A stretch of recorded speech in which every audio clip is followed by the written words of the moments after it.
Hello guys! Hello! This is for Pisces. Welcome dito sa aking channel. Kapalaran 888. Welcome Pisces. Alamin natin kung anong messages, vibration, gabay energy para sa inyong lahat. So this is for the third week of March 2026. So third week na tayo. Titingnan natin Pisces kung anong message ang kailangan nyong marinig. Okay. And happy birthday sa lahat ng Pisces na magba-birthday sa linggong ito. Alright. Okay Pisces, you have first two cards. Two of Wands and King of Swords. So dito Pisces, sinasabi ng baraha sa'yo na like for example, marami kang mga choices and options regarding sa money. Like for example, may mga business offers, dalawa yung business na gusto mong i-launch, or job offers, parang ganon, or even the love life. Sinasabi ng baraha sa'yo dito na kailangan mong maging matalino. Kaya huwag kang masyadong emotional, huwag kang masyadong sensitive. You need to be logical. And isipin mo kung ano yung magmamatter ba yan, na plano mo na yan 10 years from now or 5 years from now. Alright, so let's check. Okay, this is for Pisces. This is weekly tarot reading. So, nakikita natin dito talaga na may direction ka na gustong gawin. Mayroon kang actions na gustong gawin. Pero parang naguguluhan ka pa. Okay. First card natin is Ace of Swords. Page of Pentacles. King of Swords. Dalawa yung King of Swords mo. So, talagang sinasabi ng baraha sa'yo maging matalino ka. Okay. Pisces. Dalawa yung ano mo ha, King of Swords. So, sinasabi ng barahan na sa linggong ito, maging tuso, maging wise. Wag masyadong emotional ha, kasi common yan sa water sign na Pisces na emotional kayo. So, tingnan mo. Sinasabi ng baraha sa'yo dito Pisces na congratulations sa'yo kasi isang balita, isang exciting na balita, isang communication, maybe it's a letter, chat call, na posibleng magdadala sa'yo ng financial news. Okay, this is a financial news. So, pwedeng makatanggap ka ng job offer, pwedeng makatanggap ka ng confirmation from someone about the lump sum of money or investment or anything. King of Swords and Death card. So, sinasabi ng baraha sa'yo dito na mayroon dito na magta-transform sa buhay mo. Okay, Pisces? So, as much as possible, kinakailangan mo daw na maging matalino. Okay? Like, for example, dito, may problema ka ba sa financial? Like for example, mayroon kang problema sa pera. Ngayong linggong ito, maybe supposedly mayroon kang matatanggap na lump sum of money, but unfortunately medyo kulang siya. So, sinasabi ng baraha dito na posibleng matapos na sa linggong ito. Maybe for the past few weeks, pwedeng hindi masyadong maganda yung takbo ng finances mo. But this week daw, sinasabi ng baraha sa'yo na matatapos na yon. This week, matatapos na yung financial problems mo, Pisces. And kinakailangan mo na after this week, okay, kailangan mong maging matalino. This week, kailangan mo din ma-realize kung bakit nangyari yun sa'yo? Bakit may mga financial issues ka, financial problems?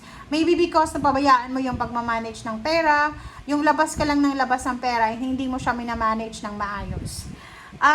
Nine of Cups, sinasabi ng baraha sa'yo dito na sobra-sobra kang magiging masaya.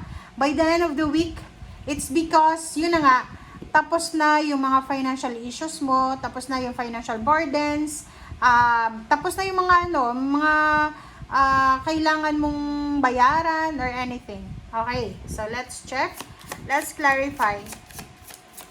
Ace of Swords. Okay.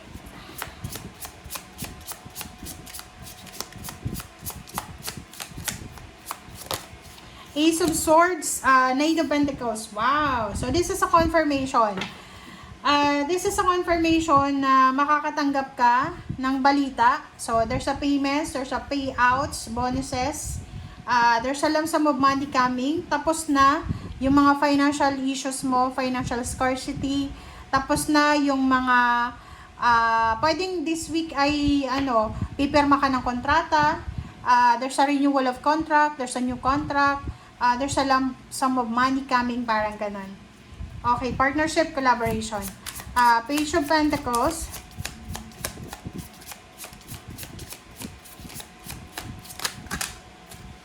Okay, Page of Pentacles is the Magician.